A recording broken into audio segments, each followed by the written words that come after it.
Bienvenue dans Espace Naturel, le magazine du Parc National de la Guadeloupe.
Je la regarde.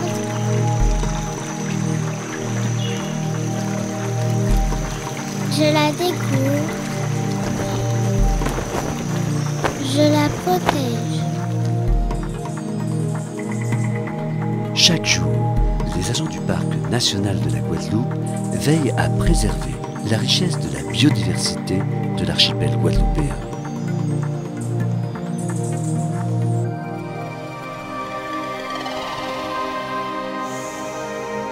Une mission, une passion, nos espaces naturels.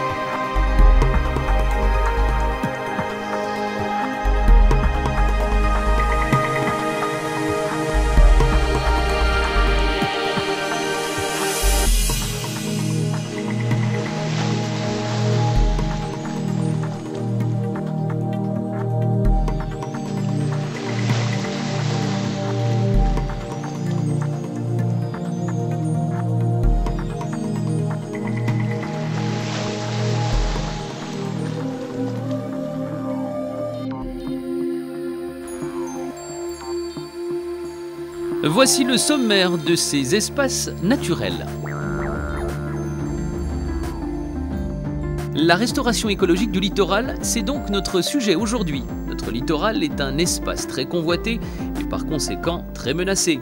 Le Parc national de la Guadeloupe, acteur majeur de la protection de notre environnement, se préoccupe de la qualité du cadre de vie offerte aux Guadeloupéens qui vivent à proximité du bord de mer. Depuis l'an dernier, il a initié un programme de restauration et de réhabilitation sur certains points noirs de notre littoral. Avec Éric Gros, chargé de mission au sein de la cellule développement durable du Parc national, nous découvrirons quelques-unes des actions parfois spectaculaires conduites ainsi sur le terrain. Grâce au concours de nombreux bénévoles, l'objectif consiste à rendre à ces quartiers du bord de mer le charme qu'ils n'auraient jamais dû perdre. Puis le parc nous proposera ses infos pratiques, l'agenda du mois et les espaces de vie.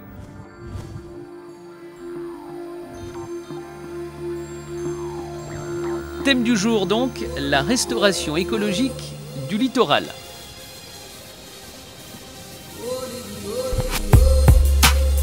En s'attaquant à la dégradation de notre littoral, le Parc national est pleinement dans son rôle. Il s'agit d'accompagner les communes et les habitants dans une démarche éco-citoyenne pour offrir au plus grand nombre des conditions de vie améliorées. Plusieurs points noirs ont d'ores et déjà été résorbés. L'an dernier, à Vieux Habitants, l'Anse à la Barque a pu retrouver un aspect digne de son statut de site classé. En octobre 2010, à Capesterre-Belle-Eau, c'est le port de pêche et la plage de Bananier qui ont été remis en état avec le concours des riverains du quartier.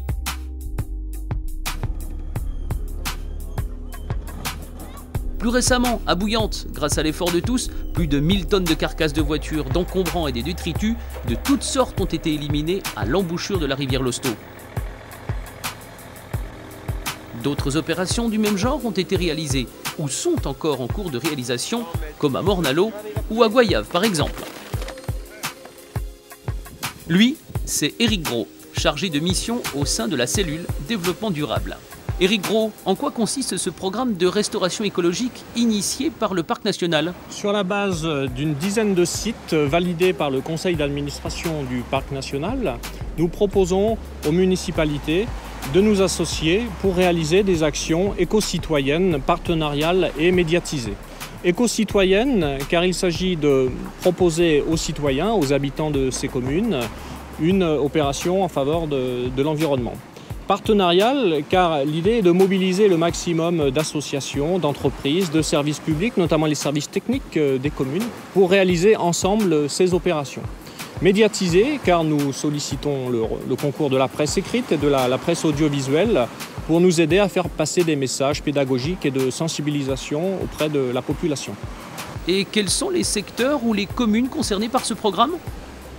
Eh bien, ce programme d'action concerne potentiellement les 21 communes qui composent l'aire optimale d'adhésion du Parc national. Nous avons initié une première opération sur les communes de Vieux Habitants et de Bouillante, très exactement à Anse-à-la-Barque. Et fort de ce premier succès, nous avons été sollicités par d'autres communes, telles que la commune de Capesterre-Belle-Eau, Sainte-Rose, Goyave.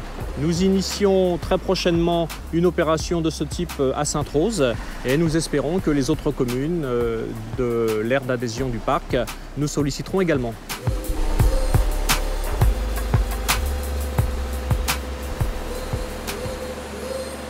Alors nettoyer et embellir, c'est bien, mais que deviennent les encombrants et autres déchets collectés lors de ces campagnes de nettoyage, Éric Gros? Alors, contrairement à une idée reçue et à un discours qui circule en Guadeloupe, il existe bien des filières de tri sélectif et de traitement des principaux déchets, qu'il s'agisse d'ordures ménagères, de métaux ou bien des principaux produits toxiques. Dans le cadre de ces opérations, nous alimentons ces filières, notamment en ce qui concerne les batteries, les huiles de vidange, qui sont des produits hautement toxiques. Et nous collectons également, lorsqu'il y en a, des voitures, des véhicules hors d'usage, des VHU, des engins de BTP maintenant, et cela de manière à alimenter donc, les filières existantes.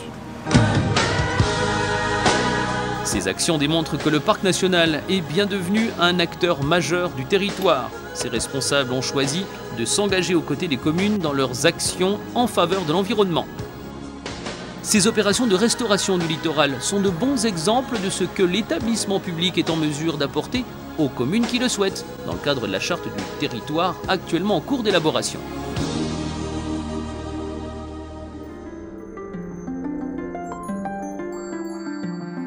Et c'est déjà l'heure de l'agenda. Vendredi 25 novembre, journée lionnage naturel et culturel au siège du parc, à l'habitation Beau Soleil à Saint-Claude. C'est le 40e anniversaire du programme pour l'homme et la biosphère de l'UNESCO, suivi d'une remise des trophées du développement durable. Jeudi 1er décembre, c'est le Festigé au parc d'activités de Jarry, organisé par l'association Guajeka, avec des jeux et jouets traditionnels. Et le jeudi 8 décembre, c'est la journée des offices du tourisme et des syndicats d'initiative avec l'Office du tourisme de Pointe-Noire. Vendredi 9 et samedi 10 décembre, fête de la groseille à Capesterre-Belle-Eau pour une promotion de l'agriculture traditionnelle et paysanne. Pour tout renseignement, www.guadeloupe-parcnational.fr. Téléphone 05 90 808 600.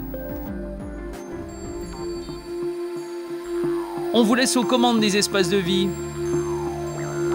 Alors, vous la trouvez belle et propre, notre Guadeloupe? Non, pas du tout, non, je tiens à le dire, pas du tout, et c'est désolant. Franchement, c'est vraiment très désolant. Et d'ailleurs, hier, on était à Bois-Gelant, des ordures partout. C'est vraiment gâcher la Guadeloupe, ça. Et on nage, on trouve des bouteilles et tout ce qui est non, mais il n'y a pas que des bouteilles, quoi. Tu trouves des poubelles sur les plages. Des poubelles. C'est quand même honteux, je suis désolée. On trouve des poubelles, des couches de bébés, des... Je sais pas, la Guadeloupe, c'est touristique. Moi, je suis venue m'installer. C'est plus crade, excusez-moi de dire le terme, c'est crade. Autre chose. On va vers le progrès. Il y a l'éco-attitude. Je pense que aussi les municipalités, l'État, le département de la région ont pris les mesures qu'il faut pour que l'île ait une vraie dimension touristique. Je pense qu'il y a des progressions qui sont faites parce que moi-même, dans le temps, j'ai fait partie d'une équipe de Brigade Verte où on était chargé de retirer des carcasses de véhicules au niveau de l'environnement. Après, ces carcasses étaient détruites, on a récupéré les pièces au niveau du Lamentin, mais je crois que l'usine a été démantelée. Mais je crois petit à petit, j'ai vu que des équipes ont repris la main pour nettoyer l'environnement, pour embellir. Et c'est pourquoi d'ailleurs, dans la plupart des entrées des communes en Guadeloupe, on constate un embellissement, une amélioration. Alors cette année, non. Oui, il y a un problème avec les algues.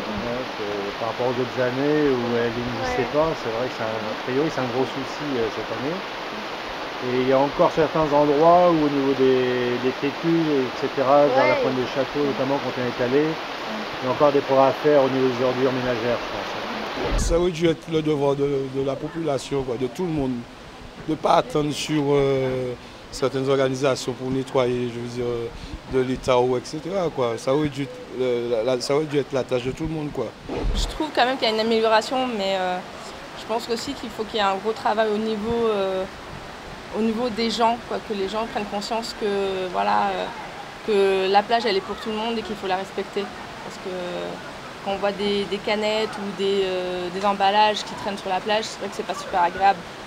Et si les gens prennent conscience que voilà, la plage est pour tout le monde et qu'il faut mettre du sien, peut-être qu'on arrivera à avoir des belles plages propres. Et justement, pour rendre plus propres ces espaces de vie, notez ces quelques conseils. Pour réduire nos déchets, le mieux est encore d'en produire moins. Lorsque vous faites vos courses, pensez à ce que vont devenir les emballages de ce que vous achetez. Prenez le moins possible de produits déjà emballés, préférez les produits recyclables et les emballages rechargeables, évitez les produits jetables. Lorsque vous achetez un appareil ménager ou un matériel électrique, exigez du point de vente la reprise de votre ancien appareil. Ne jetez jamais les piles dans la poubelle, apportez-les au centre commercial le plus proche et mettez-les dans les récipients prévus à cet effet.